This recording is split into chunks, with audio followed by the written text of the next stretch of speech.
आंगनबाड़ियों को, इनको जितना भी मतलब कच्चा बड़ा काम कर रहा है उनको सबको पक्का करा जाए, जिससे जैसे बाहरी देश आपने देखे हैं, अमेरिका हो गया,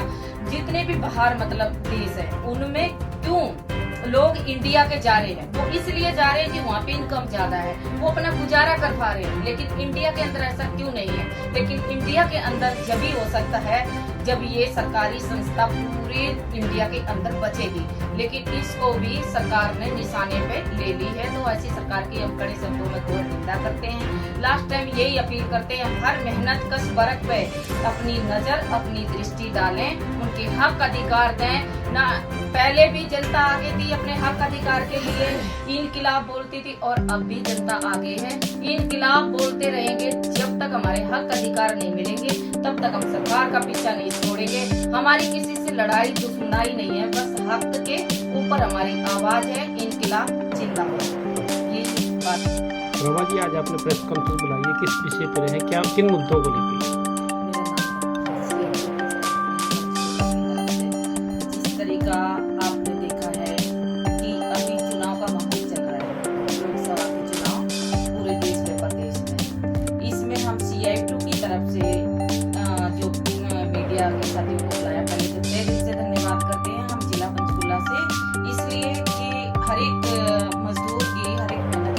की, हर एक जगह पे एक आवाज उठाते हैं जो सरकार तक पहुंचाते हैं, इसलिए हम तहे दिल से धन्यवाद करते हैं। दूसरी बात, जिस तरीका अभी जो चुनाव का जो आपस में एक चल रहा है कि कांग्रेस बीजेपी, जिस तरीका आपने हालात देखे हैं कि हम बात कर लेते हैं जो हमने देखा है 2014 से, जब से बीजेपी की सरकार आई है तब से पूरे देश में मेहनत कश वर्ग हर एक खून के आंसू रोए हैं। जिस तरीका माननीय देश के प्रधानमंत्री ने ये कहा था, जोड़ बयान जारी करे थे और बोला भी था कि जब हमारी सरकार आएगी अच्छे दिन आएंगे, लेकिन वो अच्छे दिन को देखते देखते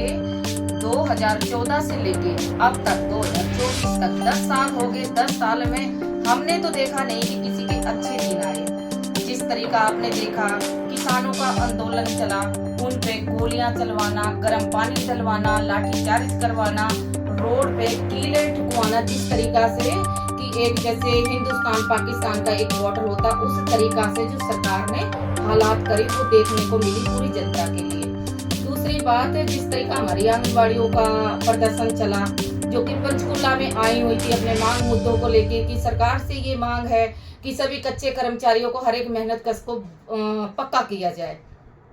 उनके भी साथ पुलिस का बल दिखा के सरकार ने इतनी घिनौनी हरकत की कि महिलाओं को पकड़ के बस में ले जाया गया, कहाँ छोड़ा गया, लाठीचार्ज करवाया गया। जिस तरीका सरकार कहती है कि बेटी बचाओ बेटी पढ़ाओ, इस तरीका से हम देखते हैं कि कहाँ बेटी बच रही है और कहाँ बेटियां पढ़ रही हैं। दूसरी बात, अभी हमारे आशाओं का आंदोलन चला था, जिस तरीका से उनके भी साथ ये ही बर्ताव करा सरकार ने कि बहुत भयानक बुरी तरीका से उनके लिए बसों में ले जाए, कहीं जमुनानगर छोड़ रहे हैं, कहीं अम्बाला छोड़ रहे हैं, कहीं छोड़ रहे हैं, किसी को खाना तक नहीं खाने दिया, पानी तक नहीं पीने दिया, महिलाओं को बाथरूम तक नहीं जाने दिया। इतनी घिनौनी हरकत सरकार ने, बीजेपी सरकार ने करवाई पुलिस का बल दिखाते हुए। दूसरी बात, हमारे जिस तरीका कर्मचारी पूरे हरियाणा के अंदर कच्चे कर्मचारी काम कर रहे हैं, जिसमें जोड़ ये सरकार से मांगती कि सभी कच्चे कर्मचारियों को एक्सपीरियंस देखते उन्हें पक्का किया जाए, जिससे हर कर्मचारी को एक अच्छी राहत मिल सके। सरकार ने क्या किया था, लेकिन हरियाणा सरकार ने ये वादा भी किया था, स्वास्थ्य मंत्री ने भी ये कहा था जब हमारे पूरे हरियाणा का डेलीगेशन किया था, जिसमें मैं खुद शामिल थी, कि पक्की पॉलिसी बनाते हुए जब पहले आंकड़ा लगाते थे पूरे हरियाणा के अंदर 11,500 कर्मचारी का आंकड़ा लगता था जो ठेके पे काम करते थे तो वैसे बहुत, लेकिन जो ठेके पे काम करते थे उनका 11,500 लगभग आंकड़ा लगता था। तो ये हरियाणा सरकार ने ये कहा था कि जब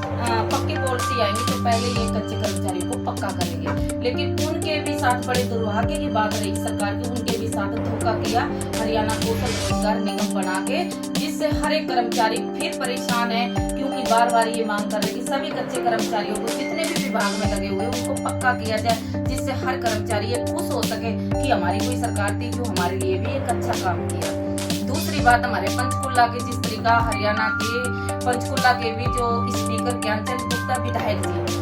इन्होंने भी इतनी पूरे पंचकुला के अंदर हालात खराब की हुई है। जो हमारे रेहड़ी फड़ी वाले मजदूर हैं साथी, जो हर दिन, वो कहते नहीं है जैसे पुरानी कहावत है कि रोज कुआं खोदो तो रोज पानी पियो, ये उस तरीका से एक मजदूर हैं कि अगर ये कमाएंगे नहीं तो अपने घर में अपने बच्चों का पालन पोषण कैसे कर पाएंगे, अपने किस तरीका से गुजारा कर पाएंगे।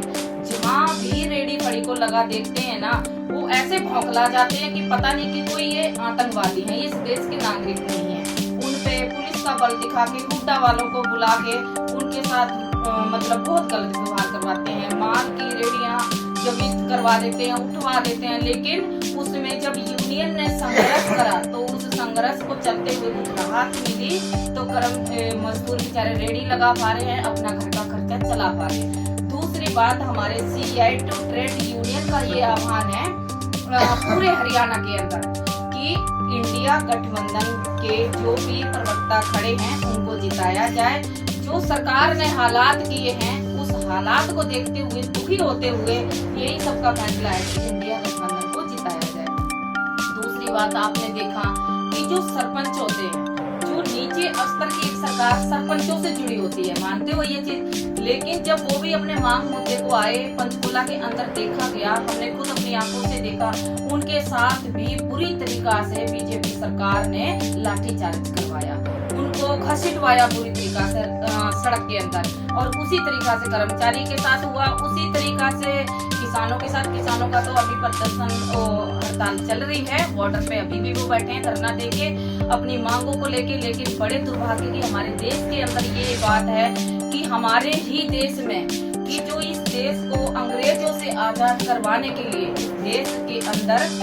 जो हमारे शहीद नौजवान युवा थे, जिन्होंने हंसते हंसते फांसी का फंदा गले में डाल लिया था, उनकी एक ही ये कहावत थी और एक ही उनका ये संदेश था देश के लिए कि ना देश हम गुलाम रहने देंगे अंग्रेजों का, और ना ही किसी देश के नागरिक को गुलाम रहने देंगे, इस देश को आजाद करवाएंगे। जिस तरीका संविधान में भी लिखा गया था कि सभी को एक समान समझा जाएगा, जो कि कानून, ये लोकतंत्र है, ये देश के अंदर हर एक इंसान अपनी बात रख सकता है। लेकिन आज कोई भी, चाहे कोई कर्मचारी है, चाहे कोई किसान है, चाहे कोई भी मजदूर है, अगर अपने हक की बात उठाएगा तो वो देशद्रोही है, उस पर मुकदमा करवा के या सरकार अंदर डलवाने का काम करती है। तो हम इस सरकार की कड़े शब्दों में घोर निंदा करते हैं और यही अपील भी करते हैं कि जिसकी भी सरकार बनेगी, हमारी यही मांग है कि जितने हरियाणा के अंदर कच्चे कर्मचारी उन्हें पक्का किया जाए, आशाओं को, आंगनवाड़ियों को, इनको जितना भी मतलब कच्चा वर्ग काम कर रहा है उनको सबको पक्का करा जाए,